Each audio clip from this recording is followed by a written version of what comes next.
In this podcast episode, Professor Tim Spector explores the profound connections between gut health, diet, and brain function, challenging traditional views of brain diseases and mental health. He reveals how the gut microbiome influences cognition, mood, and chronic disease prevention. Spector shares practical guidelines to optimize gut and overall health, discusses emerging medical treatments, and reflects on the role of inflammation, metabolism, and lifestyle factors in brain diseases, including dementia and Parkinson's. Tim Spector emphasizes that the brain is not an isolated organ, but is deeply interconnected with the rest of the body, especially the gut. He explains how signals from the gut, largely transmitted via the vagus nerve, influence brain functions such as mood, energy, and cognition. This challenges the long-standing Cartesian separation of mind and body.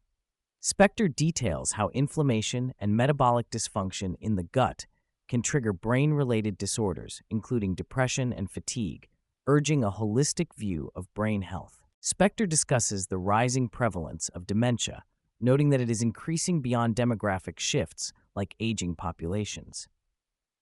He shares his personal motivation, grounded in his mother's experience with vascular dementia. Explaining the types of dementia, he distinguishes Alzheimer's from vascular dementia, highlighting how risk factors like high blood pressure and poor metabolic health contribute. He underscores the urgency of prevention and reflects on his own genetic risk and brain health scans as motivation to optimize his lifestyle. The discussion underscores inflammation as a central mechanism linking gut health to brain diseases.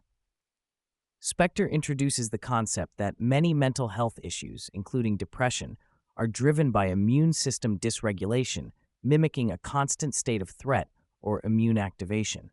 He cites evidence such as mood changes following vaccinations and chronic low-grade inflammation fueling brain dysfunction. This immune-based theory challenges outdated notions of mental illness as merely chemical imbalances in neurotransmitters. One of Spector's core recommendations is eating a diverse range of plants, ideally 30 different types weekly, to support gut microbial diversity.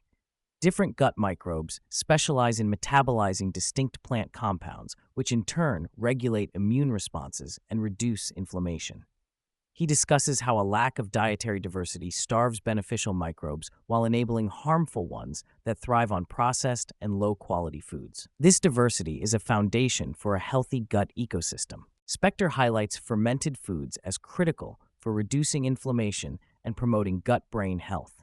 He discusses recent clinical trials showing significant reductions in blood inflammatory markers with daily consumption of fermented foods like yogurt, sauerkraut, kimchi, kombucha, and miso. Even pasteurized or dead fermented products contain microbial components that can modulate the immune system. These foods enrich the microbiome and have benefits beyond gut symptoms, improving mood and energy. While protein is essential, Spector advises shifting the focus from quantity and animal-based sources toward quality and variety. Plant proteins such as beans, legumes, mushrooms, and whole grains provide fiber that feeds gut microbes, unlike many animal proteins. He stresses that calorie counting is misguided and ineffective long-term, as calorie restriction triggers increased hunger and rebound weight gain. Instead, whole, minimally processed foods that support gut health should be prioritized. Processed foods, laden with additives such as emulsifiers, preservatives, artificial sweeteners, and colorings, are identified as highly detrimental to gut microbial health. Spector explains how these substances disrupt the microbiome, promote inflammation, and contribute to overeating by being hyperpalatable and easy to consume in excess.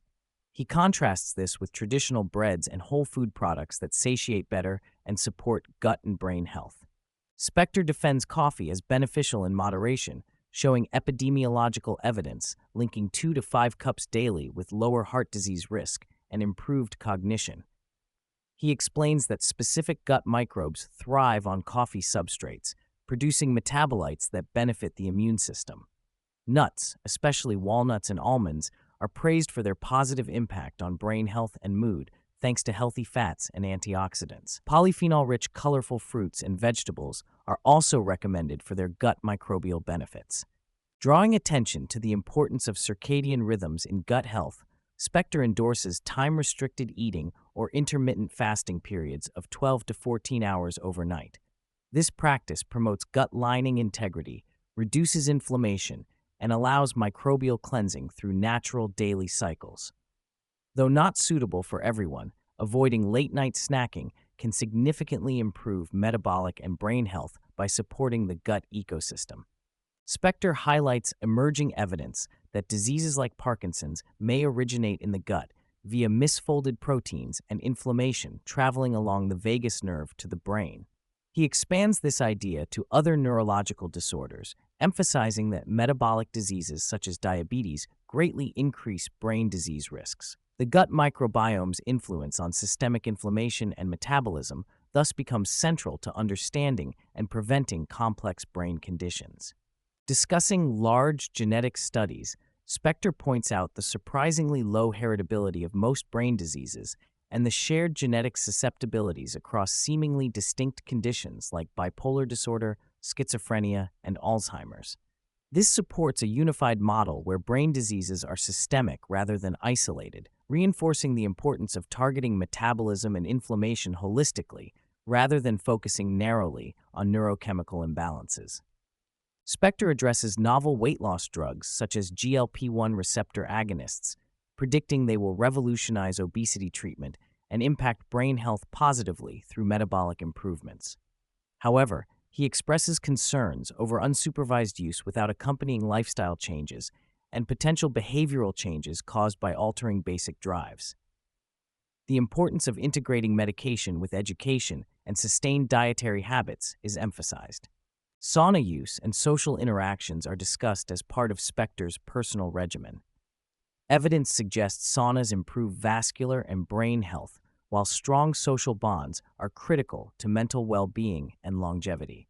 Loneliness is described as a serious risk factor for brain diseases, highlighting that connection and enjoyment are integral to a holistic health approach. Finally, the episode tackles the long-term impact of early life adversity, trauma, and chronic stress on brain disease risk. Early psychological trauma is associated with persistently elevated inflammation and immune dysregulation, predisposing individuals to a wide range of mental and neurological conditions. Talk therapies and social support may alleviate these effects by reducing inflammation, offering a biological explanation for their therapeutic efficacy beyond mere symptom management.